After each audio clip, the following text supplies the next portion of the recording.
Hey everybody, this is our first official podcast episode, and I'm hosting it on International Women's Day, March 8th. This podcast is going to be hosted by women from all walks of life who identify as fucking cool women. And last night, around my fire pit in my backyard, I had the pleasure of 2 founding members to join me as we reminisced about life in the early aughts and late 90s in New York City, where FCW Society all began in 2005. At a brunch in my apartment on 11th Street and Avenue A. It was a fun, cute little apartment that I had for many, many years, and hosted a lot of brunches, and a lot of women got to know each other, and that makes my heart just sing and smile and soar, because that's what FCW Society is all about, is introducing fucking cool women to other fucking cool women. So I hope you enjoy the conversation that myself, Joanne Morton, the founder of FCW Society, along with early founding members Courtney Mclean and Nichelle Stevens, as we just reflect and celebrate ourselves and each other and the gifts that we've given to each other through the FCW Society brunch as we share with you. So thanks so much for listening, and please tune in because future episodes will be showing up, and they will be hosted by myself and other FCW Society members. So until the next time, enjoy your day. We had FCW variety shows where we had comedians, singer-songwriters, dance. Our friend's a tap dancer. Oh my god, and that's she did awesome. a tap dance routine with 2 other women. Oh my god, I love it. So cool. Also, Joanne showed her student film from when she was a student where it got all started. Where it got all started exactly. in Chicago. Mm-hmm. And that was, oh man, I just remember how cool that was. And this is great because here we are on the eve of International Women's Day, and we're talking about this again. Oh my god, I did not even realize that. Yes, March 7th. I'm stubbing my face. The universe is divinely guiding us, you know? It's that's why I think I'm always so pleased that other women get how cool it is to be a fucking cool woman. Yes. You know, it's so amazing. Because when you put that intention out that you attract fucking cool women, I know so many fucking cool women. Mm-hmm. I know women you know, and they're all fucking cool women. Mm-hmm. Like attracts like. That's right. I know. So you know me and I met you know how me and Courtney met? No. So it was the early 2000s, and I was wanting to make change in my life, and I was learning about affirmations and hanging out with people that inspire you. And so I was like, I had just seen Fight Club. And it was like, first thing about Fight Club, don't talk about it. Next thing about Fight Club, talk about it. Don't talk about it. And I was like, well, you know, whatever. We can talk about Fight Club later. But I was like, wow, what if we had a woman's, not a Fight Club, but a women's club, and we talked about it? And I don't know how time between that and the time that I never do this. I volunteered for a theater, for a show, and like to be an usher. And I never did that. Very rarely did I do that. Wasn't into the theater. But I did, and met you. Yeah. Because you were volunteering. Yeah. And your email was Girl Prez. Girl Pros 2020. Oh my god. I missed it. So close. Oh, I didn't. The year. Oh, yeah. Whoa. Yeah, when I was 16, I made a button that I wore on my backpack that said, "Vote for me for president 2020." I'm sorry, everybody, that I didn't run. It's okay. It's all right. There were other things going on. Yeah. Well, I guess 20. Oh, right. 2020, we righted it, I guess. We just, Anyway, moving on. yeah, this is not a, FCW is political, but not political. Yeah, so we started talking, and she was just, young and cute and a feminist.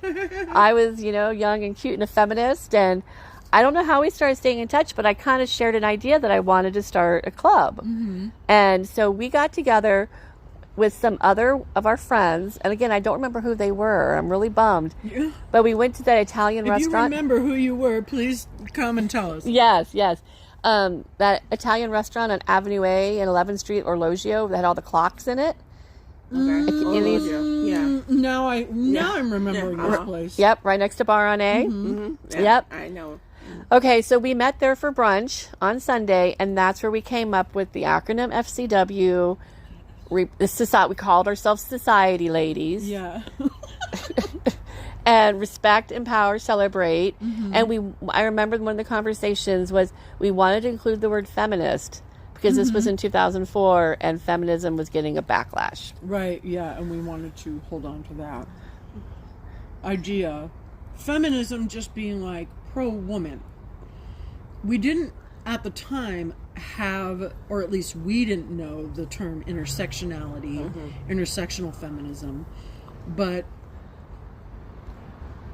we'd like to think, of course, that we were intersectional, but we don't. There were a lot of white ladies at those. There were. FCWs. Well, Nichelle is a black woman. Yeah. So. Well, I mean, but it was. When I heard feminists a lot, but then it took probably either Bell Hooks or Audre Lorde to hear womanist. And I think the thing about that is that term actually needs to get more press. Yeah. It needs. It one is about intersectionality, but then also if you just focus on the femme of it all, not every woman is femme. True. So I think the thing of being a woman is being a woman. And I'm trying to remember, I feel like it was either I heard about FCW from either Heidi, Cheryl, or Rachel.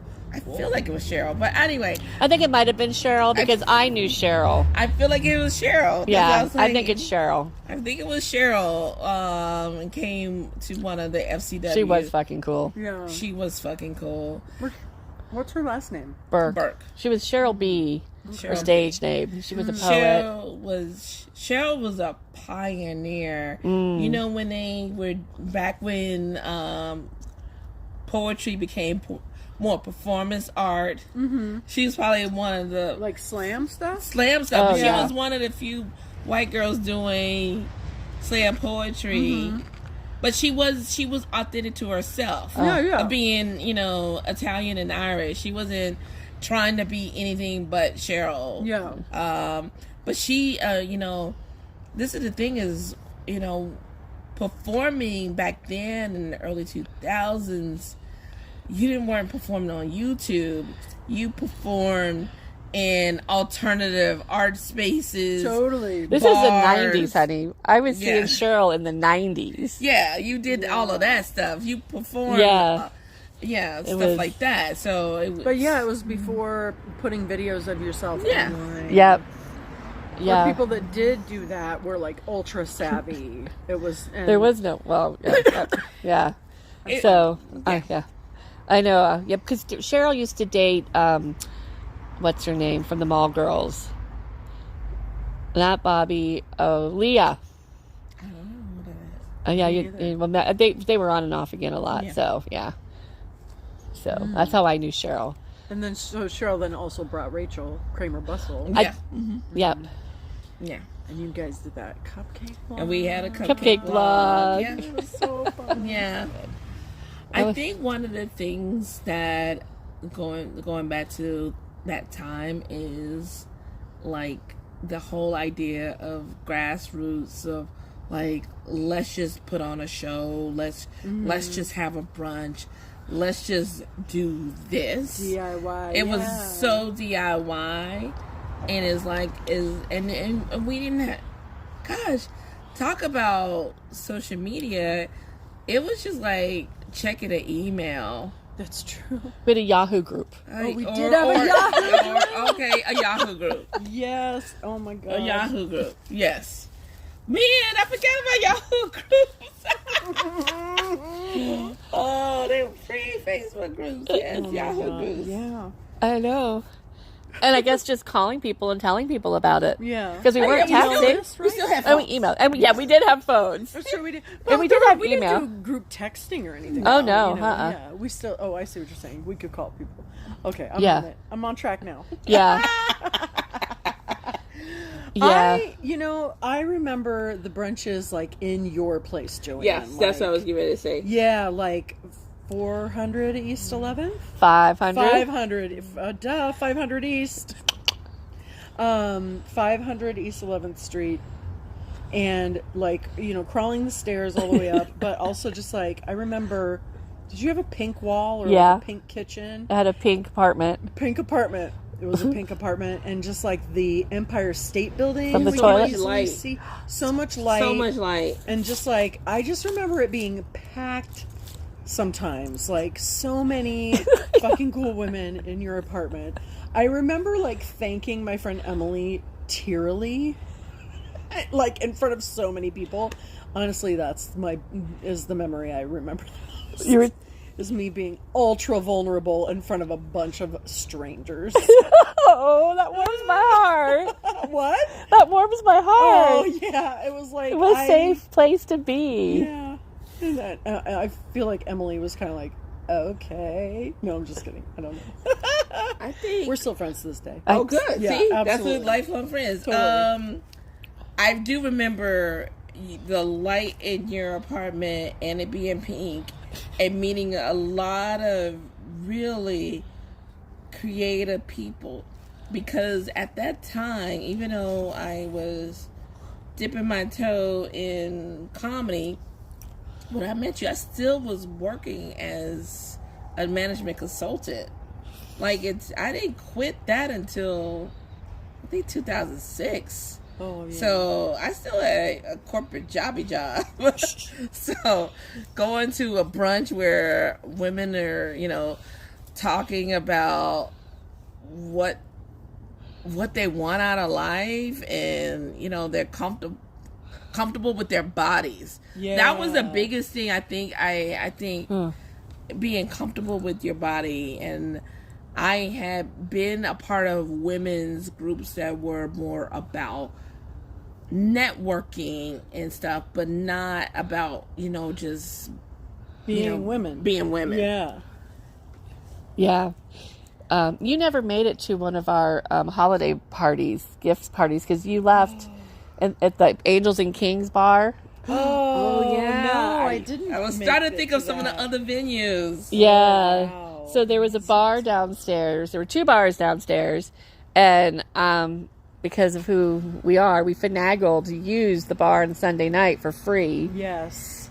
And I'd have women show up and sell stuff. We even did big clothing swap. We did a big clothing swap. I remember Yep. a big clothing swap. Yep. Yep. And so, but it was the perfect space because it was a bar and it was just us, and we brought our own alcohol. And they let us do all of that. I mean, they That's were just... awesome. No one let us do stuff like No, that. no. Yeah. Oh my gosh. Right. No, and I know. And that, yeah. So, but those are really great too. Those are fun. Yeah, I always say, if you want to meet fucking cool women, just host a brunch. Yeah. Invite 2 women and say, bring fucking cool women that you know. Totally. And then boom. we know. Yeah. We I know know. each other. I know. And I love the fact that it's a definition that I don't have to define. Mm-hmm. It's very obvious what it is when you say it. No, I want to ask Joanne, what made you come up with the idea of actually having like these membership cards? Because that to me is a tangible thing that most people probably would not have thought of doing, because you could have just said, we're just going to do this brunch and be done with it. Yeah, I think I wanted to be a society, so we have to have membership cards, right? But of course, I don't want to have any mandatory meetings or any stress. No stress. So lifetime membership. And I have this vision. One day, a woman's going to meet another woman, and they're going to have a meeting, a professional meeting, and they're going to be talking, and they're going to be like, oh, you're such a fucking cool woman. She's, well, matter of fact, I'm an FCW Society member. And they pull out their membership cards. It's like a sorority. But, yes. Without that. It's a women's organization. Yeah. It's a society. It's a society, a sisterhood. But I will also, I think it's a society, right? And it is the FCW Society. But I believe that men, FCMs, fucking cool men, are part of that society. Mm-hmm. Fucking cool people who don't identify as men or women, but want to. We're open because we're fucking cool. Yeah. But it's a society. But it's called the FCW Society because of the womanist, humanist, feminist ideals that come with being a fucking cool woman. Yeah. And those values. It's those values. What are the values that we're leading our lives on? Loving our bodies. I know. I love that you said that, yeah. Nichelle. Oh my God. Me too. That you noticed that. I don't know. No, that's... No, that's definitely what I noticed. Kind of wasn't used to that. Meaning, like... Yeah. Being in New York. And in corporate culture, too. Where in corporate culture, but meaning, like, just not used to people being that, I guess, open/vulnerable to talk about their bodies, talk about sex, or stuff like that. So I think, and it wasn't like these conversations were mandatory. It was like, this is not some FCW questionnaire. Yeah. It was just it was a flow. You're just gonna the conversation will flow, and then you hear people say, oh, okay, all right, I didn't know that this was gonna be talked about, but it's cool. Yeah. That kind of conversation. I love that. But and it's like, so on some level, like the brunches were networking, but then it was also like this sort of like, okay, we've got all these commonalities, and we love women, we're friends with women and whatnot, and so it's like getting to dive deeper into subjects and like really, I wonder if it's because we invited people into our homes. Oh, right. That was a big thing, because a lot of women say, oh, I can't host a brunch because my apartment's really small. And I was like, just do it anyway. Yeah. It always worked out. Yeah. Whether it was Marjorie Kuhn's big apartment or Catherine's really tiny apartment. I missed that brunch at Marjorie's, and I always was so sad because I wanted to see her play so badly. Because she I don't know if she's still around, but she's in Atlanta. Oh, she's in Atlanta now. Yeah, No she shit. came to visit me here twice. We've seen her twice since. Oh my God, she was such an angel. She's fucking cool. She's doing. Yeah, she was really fucking cool. Hosting In our homes, so that was in our homes, right? Inviting people into your homes, and also like they're friends of friends, Yeah. So it's like you already are like, oh, how do you know Nichelle? How do you know Joanne? And you talk about that, and then I don't know. Yeah, it was friendship and community, and it is, and society. And high society. With society ladies. I'm gonna get the society bong. Yeah. We do. We did drink a lot of champagne and prosecco. That sounds like ladies to me. Yeah, That is another thing about the SCW brunch, that you could go to another brunch. Yes. Beforehand, and then we were go talking about to the this. FCW brunch. Because we moved it from 2 to 4 p.m. I'm like, I don't remember it being that late. A full-on all-day brunch. Yeah. All day brunch. All day brunch. All day brunch. Okay, I think we're going to stop recording for a little minute now. Just because that's... Well, you don't want...